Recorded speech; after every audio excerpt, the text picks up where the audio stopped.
Hi, so this is a little different for me. I'm Vincente22 and this is my first time doing a proper video essay. It's very different from most of the content on my channel, but if I like doing this, maybe I'll do more. Today I just wanted to talk about a question my friend asked the other day after watching the season finale of Owl House, King's Tide. This video includes spoilers for King's Tide, so do not watch this video until you've seen King's Tide and preferably gotten a bunch of boxes of Kleenex and gone to a therapist afterwards. Then you can come back and watch this video. So my friend was talking about how much they love the Collector as a villain and a character, but they couldn't figure out why he was important to the themes of the Owl House, or really what connection he had to the overall message, purpose, or structure of the show. They understood the parallel between Luz and Belos, both humans from the human world, but they couldn't understand where the Collector tied in, and why they ended up being the main villain for Season 3. With everything we've seen so far of the show, I kind of felt the same way. We had been heavily leaning towards a genocide plotline with Belos, and we had been seeing more and more of just how evil and insidious his tricks were. So it only made sense that he would end up being the final villain, and maybe the Collector would turn on him. Well, the Collector did turn on Belos. It was extremely fast and messy and... yeah. So here we were with a new setting, a new villain, a new objective, and a totally different direction from the one I thought the show was going to go in. But then I started to look a little closer. The pulpy remains of Belos seem to have attached themselves to Hunter, so now they are trapped in the human world along with Luz. This is the perfect setup to show the differences and the similarities between Luz and Philip, and for Philip to realize how much the Earth has changed since he's been gone. However, the character who's stuck with the Collector on the other side in the Boiling Isles is King. And then I realized, the Collector and King are quite similar. To paraphrase the public on Tumblr, our Collector is what King claimed to be, an all-powerful and feared tyrant, but not yet at the point where he's knocked down several pegs into a harmless sweet kid like King is. In other words, the Collector is what King would have been if he had never had to face reality.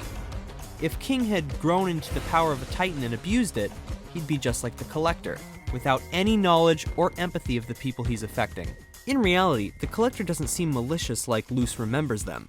They seem oblivious, enjoying playing any game because that's what they see the world as. A game. King did too, because he used to play the same type of games with his subjects as a baby. But now, after learning the truth about his past, and the horrific realities of his future, he's matured. He sees the complexities of it all, and has connections and empathy for every side of the Boiling Isles that neither Belos nor the Collector have. So perhaps, now that King and the Collector are stuck together, King will be able to teach the Collector some of the awareness of his powers and empathy for those he's affecting that King himself had to learn. But how does that tie back into the main themes of the Owl House? Well, to me, the Owl House has always been about how easy it is to be brainwashed into a hateful belief system. Or rather, it showcases the people who do get brainwashed into a hateful belief system and how they fall into them. In Odalia and Terra's case, they believe that following Belos will give them favor in Belos' new paradise. In the case of Bill and the Titan trappers that follow him, is that they believe that the Collector will reward them. The townspeople follow out of fear of going against the Emperor or the Titan. Philip seems to be afraid of witches due to the fact that they caused his brother to abandon their shared cause, witch hunting. The reason witch hunting is important to him is because it's what young Belos viewed as a game. This game is one that Philip and his brother Caleb bonded over, Caleb making Philip's mask, and them playing in the woods together when they got transported to the Boiling Isles. But unlike Caleb, Philip failed to adapt to his new world because the game was his reality. It's how he viewed adulthood from afar when seeing real-life witch hunters in his time, and it's how he connected with his brother through his childhood. But all these positive associations with witch hunting were being made while he was still a child himself, significantly younger and more developing than Caleb, and without any empathy or actual knowledge of witches.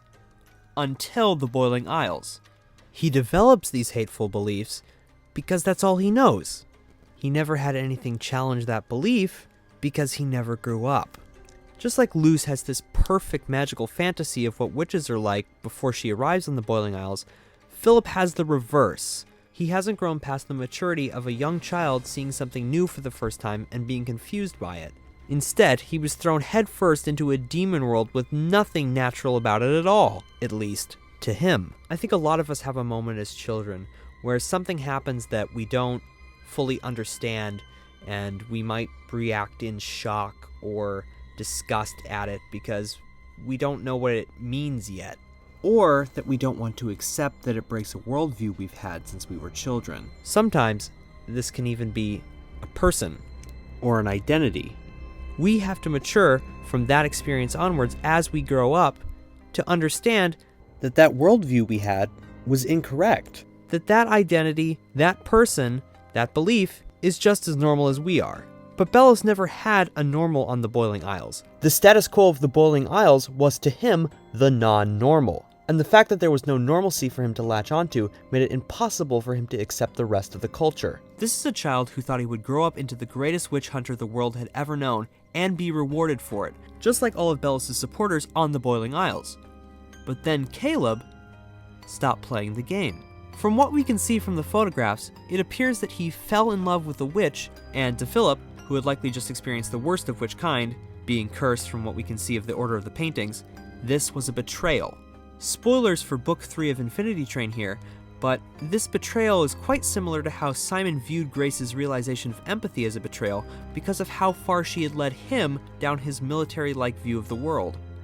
Like Infinity Train, where Simon is pulling rank because he sees the world as toy soldiers, Philip kills Caleb because he believes that he has switched sides to fight against him, a supporter of a witch just as bad as a witch themselves.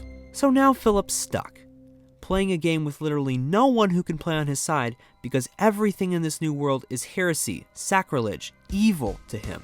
That's why he wants to kill even the obedient witches who pray to the Titan, a god he has created to lure them, who get sigils to please Belos. That's why he recreates his brother in Hunter, a Grimwalker, because the only person he can trust is another human, unless it goes against him. That's why, in his head, he's just a little kid. His mind's inner Belos is the personification of a child with no one to play with. Just like King could have been without Ida, just like the Collector. The Collector isn't evil, they're mad. They're mad they were betrayed, and their first act is to kill who betrayed them without a single thought as to the severity of their actions. They're mad that no one wants to play with them. They're mad that yet another playmate might leave them. Those who know the evil things Belos is doing don't try to stop him, because they never once stop to think about it until it negatively affects them. They are all ignorant children trying to gain power, trying to gain gratification from gods that don't exist, from a system that promises rewards without having any to provide. They have all been easily tricked, fooled by Belos naively, the same way you could betray a kid who trusts you just because you gave them a pinky promise. I suppose that's why there's been such a clear distinction between kids and adults recently in the show. The adults, like Ida, want to keep the kids safe, happy, away from danger, and unburdened by the reality around them. But the fellow adults they are fighting are just as oblivious to reality, just as happy-go-lucky as they expect their kids to be, while the kids themselves have to actually deal with it. Sometimes we want to lie to protect our kids and those around us to help them not lose hope, like Ida did King, like how she tried to do with Luz, like how Rain lied to protect Ida. But this protection shelters them from truth, knowledge, and empathy. If King hadn't been told the truth by Ida, he would have gone on in his childish way believing that he was an entitled ruler, just like how Belos views himself. While Belos didn't try to accept the new reality facing him, King did. And without his growth and acceptance of himself, he probably wouldn't have been able to help in the final battle as much as he did. While believing that you're right, and any person, situation, or belief that makes you feel uncomfortable isn't real, or doesn't exist, may feel comforting and reassuring at first, but it's actually setting you on a path to keep sheltering yourself until you're as self-illusioned as Belos.